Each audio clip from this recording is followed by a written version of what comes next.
एक STM officer अपनी सहेली की शादी में जा रही थी।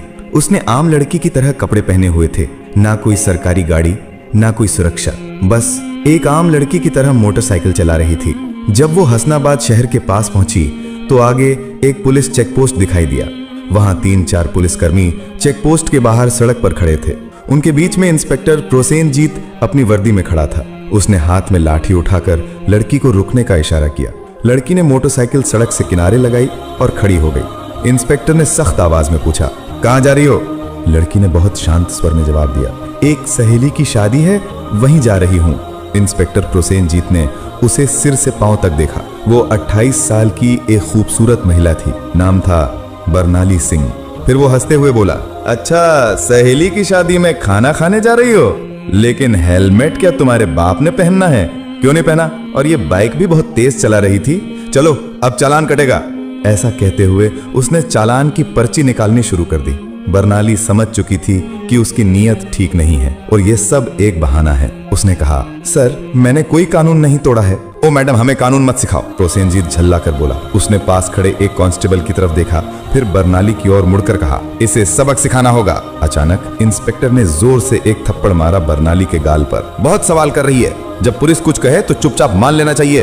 बरनाली का सिर एक पल के लिए घूम गया, लेकिन उसने खुद को संभाल लिया। उसकी आंखों में गुस्सा साफ झलक रहा था। इंस्पेक्टर हंसते हुए बोला, अब भी इसकी आंखों में घमंड है। ऐसे कितनों को ठीक कर चुका हूँ, इसे अच्छी तरह से सबक सिखाना होगा। एक कांस्टेबल आगे आया और बोला, सर, इसे थाने ले चलते हैं, वहीं इसका इलाज होगा, तब समझेगी कि पुलिस से कैसे बात की जाती है। फिर एक और कांस्टेबल ने बरनाली का हाथ पकड़कर खींचते हुए कहा, चलो गाड़ी में बैठो। बरनाली ने झटके से अपना हाथ छुड़ाया और गुस्से में बोली, हाथ लगाने की कोशिश मत करना वरना अंजाम अच्छा नहीं होगा। इंस्पेक्टर और भड़क गया। उसने एक और कांस्टेबल से कहा, देखो इसका घमंड। कांस्टेबल आगे बढ़ा, बरनाली का बाल पकड़कर उसे खींचने लगा। बरनाली दर्द से कराह उठी, फिर भी उसने अब तक अपनी असली पहचान नहीं बताई थी। वो देखना चाहती थी कि ये लोग कितनी नीचता तक जा सकते हैं। इसी बीच एक पुलिसकर्मी ने गुस्से में उसकी बाइक पर लाठी मार दी और ऊंची आवाज में बोला, बड़ी आई साधु बनने वाली, अब तुझे खिलौना बना के खेलेंगे। बरनाली सिंह अब अच्छे से समझ चुकी थी कि उसके साथ क्या होने वाला है और ये लोग कितना नीचे गिर सकते हैं। इंस्पेक्टर की आंखों में गुस्सा भरा था। वो जोर से चिल्लाया, तेरे जैसे कई होशियार देखे हैं, पुलिस से पंगा लेगी, आज मजा चखाएंगे। चलो इसे थाने ले चलते हैं, वहां समझ में आ जाएगा। इस समय भी बरनाली सिंह चुप थी। उसने अब भी अपनी पहचान उजागर करने की कोई कोशिश नहीं की। वो देखना चाहती थी कि ये लोग प्रशासन की कितनी बदनामी कर सकते हैं और एक आम नागरिक पर किस हद तक जुल्म ढा सकते हैं। इंस्पेक्टर प्रोसेनजीत अब खींच चुका था। उसके सामने एक ऐसी महिला खड़ी थी जिसके कोमल गाल पर थप्पड़ पड़ा था, जिसके बाल खींचे गए थे, जिसे जबरन सड़क पर घसीटा गया था। फिर भी वो एक मूर्ति की तरह शांत खड़ी थी, न कोई चीख न कोई आंसू। इंस्पेक्टर प्रोसेनजीत सोच रहा था, थाने पहुंचते ही देखता हूँ इस जिद्दी और घमंडी औरत का इलाज कैसे किया जाए। ये सिर्फ गुस्सा नहीं था, ये वो गुस्सा था जो अंदर ही अंदर सुलग रहा था। चौकी इंचार्ज इंस्पेक्टर हंसते हुए बोला, अब इसकी जबान भी चलने लगी है, चलो थाने देखेंगे कितनी चलती है इसकी जबान। थाने में घुसते इंस्पेक्टर जोर से चिल्लाया, ओए कहाँ गए सब, चाय पानी लगाओ जल्दी, आज एक खास माल आया है। बरनाली सिंह अब भी कुछ नहीं बोली, बस थाने की दीवारों को देखती रही। वो देख रही थी कि ये लोग उन निरीह लोगों के साथ कैसा व्यवहार करते हैं जो कभी आवाज नहीं उठाते। तभी एक कांस्टेबल इंस्पेक्टर प्रोसेनजीत की ओर झुककर फुसफुसाया,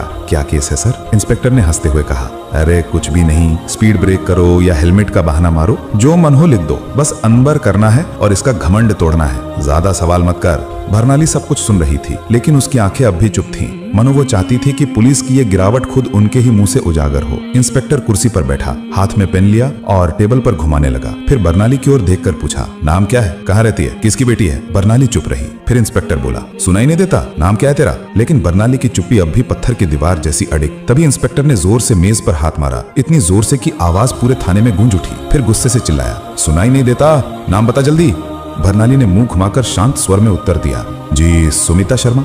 इंस्पेक्टर उसके चेहरे की ओर देखकर हंसते हुए बोला, हो बड़ी चालाक लड़की है तू, झूठ बोलने में तुझे खासा तजुर्बा है, लेकिन याद रख ज्यादा होशियारी महंगी पड़ती है, एक भी गलती की तो पछताने का मौका तक नहीं मिलेगा। फिर बरनाली सिंह को जबरदस्ती उस सड़ी हुई हवालात में डाल दिया गया जहां पहले से 2 कैदी मौजूद थे। उनमें से एक कैदी ने बरनाली की ओर देखते हुए पूछा, बहन तूने क्या गुनाह किया है? बरनाली ने हल्की सी मुस्कान दी, लेकिन कुछ नहीं बोली। अब वो बस देख रही थी ये पूरा सिस्टम कितना सड़ चुका है। अगर एक एसडीओ को बिना वजह अंदर किया जा सकता है तो आम आदमी की हालत तो सोच पाना भी मुश्किल है। अब वो उस कोठरी के कोने में बैठी थी, सब कुछ देख रही थी।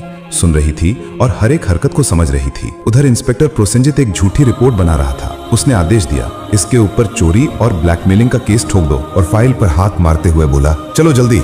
एक कांस्टेबल ने हिचकते हुए पूछा, लेकिन सर बिना सबूत? प्रोसेनजीत हंसते हुए बोला, इस थाने में सबूत लाए नहीं जाते, बनाए जाते हैं। कुछ देर बाद एक कांस्टेबल कोठरी में आया और बर्नाली के कंधे पर जोर से हाथ मारा। तभी इंस्पेक्टर प्रोसेनजीत ने भी हाथ उठाया ही था कि तभी दरवाजे पर एक भारी कड़क आवाज गूंजी, रुको। सभी लोग घूमकर दरवाजे की ओर देखने लगे। वहां सीनियर इंस्पेक्टर संजय वर्मा खड़ा था। उसकी छवि बाकी अफसरों से कुछ बेहतर मानी जाती थी। वो अंदर झांका और महिला की हालत देखकर उसके माथे पर बल पड़ गया। उसने सख्त स्वर में पूछा, ये सब क्या हो रहा है? प्रोसेनजीत हंसते हुए बोला, कुछ नहीं सर, एक सड़क की औरत ज्यादा अकड़ दिखा रही थी, सबक सिखा रहा हूँ। संजय ने बर्नाली को ध्यान से देखा। उसका व्यवहार किसी आम महिला जैसा नहीं लग रहा था। उसने पूछा, इसका अपराध क्या है? प्रोसेनजीत थोड़ा घबरा गया और बोला, अब सर चेकिंग में बदतमीजी कर रही थी। अब संजय को शक होने लगा। उसने बर्नाली से सीधे पूछा, तुम्हारा नाम क्या है?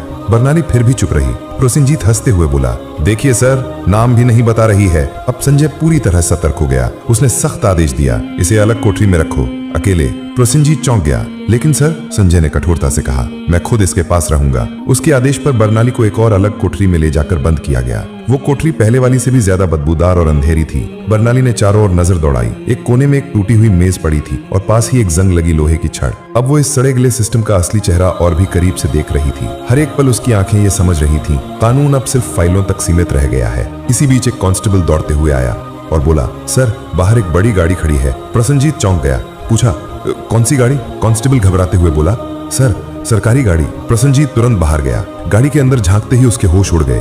वो भागकर वापस आया और धीमी आवाज में बोला, सर। प्रोसेनजीत झुंझलाकर बोला, क्या हुआ? कौन आया है? कांस्टेबल कांपते हुए बोला, सर कमिश्नर साहब आए हैं। प्रोसेनजीत का चेहरा फक पड़ गया। सीनियर इंस्पेक्टर संजय वर्मा भी सतर्क हो गया। अब मामला सीधे ऊपर तक पहुंच चुका था। कमिश्नर साहब थाने में दाखिल हुए। उनकी आंखों में गुस्सा साफ झलक रहा था। उन्होंने प्रोसेनजीत की ओर देखकर सख्त स्वर में पूछा, इंस्पेक्टर प्रोसेनजीत, ये क्या तमाशा चल रहा है यहाँ? प्रोसेनजीत घबरा गया और बोला, कुछ नहीं सर, एक छोटा सा केस है बस। कमिश्नर साहब ने टेबल से फाइल उठाई और ध्यान से पढ़ने लगे। उनके माथे पर शिकन आ गई। फिर वो कोठरी की तरफ झांके और बोले, ये कौन है? प्रोसेनजीत तुरंत बोला, सर इस महिला पर 420 और धोखाधड़ी का केस है। कमिश्नर ने सीधा सवाल किया, तुम्हारे पास सबूत है? फिर दोबारा बोले, कोई भी सबूत है तुम्हारे पास? अब प्रोसेनजीत पूरी तरह फंस चुका था। कमिश्नर साहब ने सीधे महिला की ओर देखा और पूछा, तुम्हारा नाम क्या है? और तभी पहली बार बर्नाली सिंह ने हल्की सी मुस्कान दी और कहा, एसडीओ बर्नाली सिंह। थाने में एकदम सन्नाटा छा गया। हर चेहरा पीला पड़ गया। प्रोसेनजीत के हाथ पांव कांपने लगे। बाकी सभी कांस्टेबल हैरान होकर एक दूसरे की ओर देखने लगे। प्रोसेनजीत के पैरों तले जमीन खिसक गई। जिस महिला को वो एक मामूली अपराधी समझ रहा था, वो थी वही अधिकारी जो पूरे जिले की प्रशासनिक व्यवस्था संभालती थी। वो कोई आम औरत नहीं थी, वो थी स्वयं एसडीओ बर्नाली सिंह। जिस महिला को सड़क पर घसीटा गया था, जिसके बाल खींचे गए थे, जिसे थप्पड़ मारा गया था, जब ये सच्चाई सबके सामने आई, पूरे थाने में हड़कंप मच गया। सभी कांस्टेबल स्तब्ध हो गए। कमिश्नर साहब ने तेज गुस्से से भरी नजर से इंस्पेक्टर प्रोसेनजीत की ओर देखा और गरजते हुए बोले, प्रोसेनजीत, तुझमें इतनी हिम्मत आई कैसे कि तू एक सीनियर ऑफिसर पर झूठा आरोप लगाने की जुर्रत कर बैठा? प्रोसेनजीत कुछ बोलने की कोशिश कर ही रहा था कि तभी पास में खड़े सीनियर इंस्पेक्टर संजय वर्मा जोर से बोले, सर मैंने पहले ही कहा था कि यहाँ कुछ ना कुछ गड़बड़ है। अब प्रोसेनजीत पूरी तरह अकेला पड़ चुका था। तभी पहली बार बर्नाली सिंह ने अपनी शांत लेकिन दृढ़ आवाज में सीधा फैसला सुना दिया, प्रोसेनजीत, अब तेरी नौकरी गई, तेरा सस्पेंशन पक्का और तेरे खिलाफ अब केस भी चलेगा। यह सुनते ही प्रोसेनजीत का चेहरा जैसे सफेद पड़ गया। सांस अटकने लगी। बाकी पुलिसकर्मी भी उससे नजरें चुराने लगे।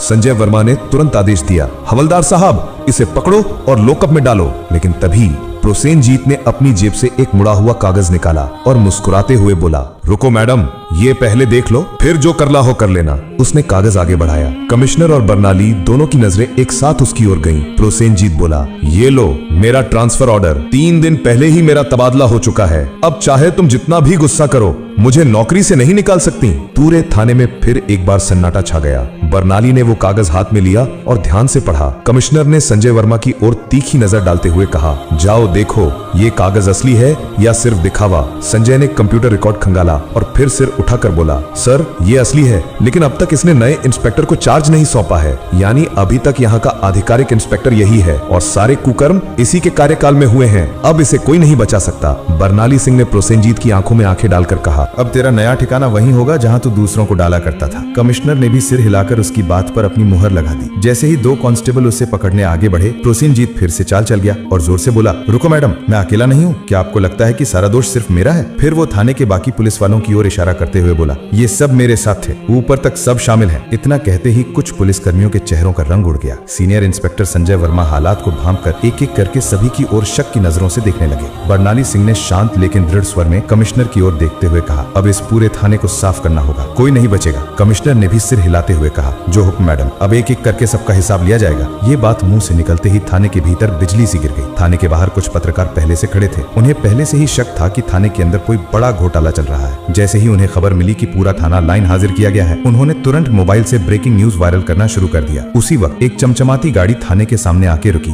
दरवाजा खुला और स्वयं एसपी साहब बाहर आए। चारों ओर नजर दौड़ाई, हर चेहरे पर हवाइयां उड़ रही थी। थाने के सारे अफसर एक तरफ चुपचाप खड़े थे। एसपी साहब ने तीखे स्वर में पूछा, यहाँ कब से तमाशा चल रहा है? लेकिन कमिश्नर और थाना इंचार्ज दोनों एकदम चुप थे। तभी बरनाली सिंह ने सीधे एसपी की आंखों में आंखें डालकर कहा, क्या तुम्हें लगता है तुम बच जाओगे?